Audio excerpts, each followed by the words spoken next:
The boss battles in Wind Waker were nowhere near the best in the series, as the majority of them were very easy and somewhat unoriginal. But putting that aside, the fights were still very thrilling and fun, accompanied by some of the coolest boss themes in the series. Just like my other boss ranking list, I am not including any of the battles in the finale. With that out of the way, here are my top 6 favorite Wind Waker bosses.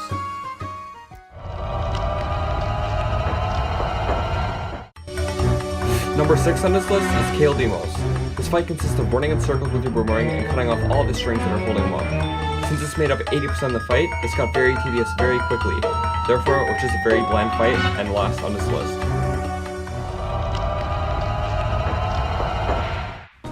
Number 5 on this list is Croton. Although it was fun to run around a huge arena and shoot a giant machine with arrows, the fight was still very unoriginal. The concept of a floating head with 2 hands has been done so many times before, and this fight really doesn't offer anything new.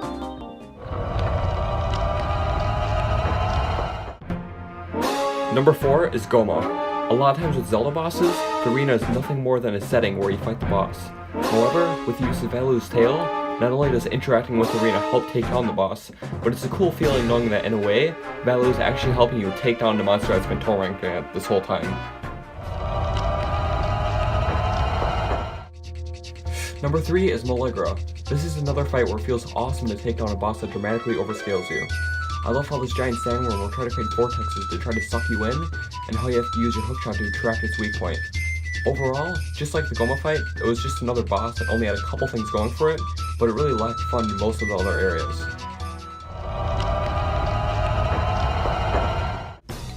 Number 2 is Hallow. Normally in Zelda boss fights, you can't actually see their health bar, so when a boss is in its weakened state, where you can start doing damage to it, you'll never tell how many hits it has left until it's dead. With Hallow, the boss's health is represented by how many ghosts are left alive during its weakened phase. Unlike other bosses, where when the boss is weakened, you just have to mash the attack button, for this boss you have to find the best way to kill as many ghosts as you can before it reforms. When it comes to actually fighting the boss though, it will try to use a variety of attacks on you, and you have to shine a light on it before it does. Overall, this very fight was very memorable and very fun.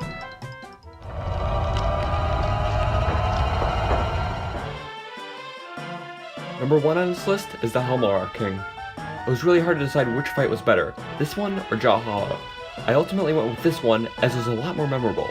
The very beast that has been your rival ever since the start of the game is now the beast that you have to face off against. I love how this fight had a prelude and where you had to climb a giant tower while avoiding the beast and the flooding. After you get to the top, you now have a chance to show the boss who's boss. It will try to land some attacks on you, but when it comes down to land, you now have the chance to pull out your hammer and smash the beast for good. That is why it's my favorite Wind Waker boss. Anyways, thank you so much for watching my video. I'm sorry it took such a long time to upload, and I would have got it out a lot sooner if it wasn't for the problems with my video editor. Feel free to leave your own opinions about the video in the comments below, as I'd love hearing feedback. If you want to hear what more I have to offer, I have some top 10s on Twilight Princess and Breath of the Wild as well. Please subscribe to enjoy my future content, and I'll see you in the next video.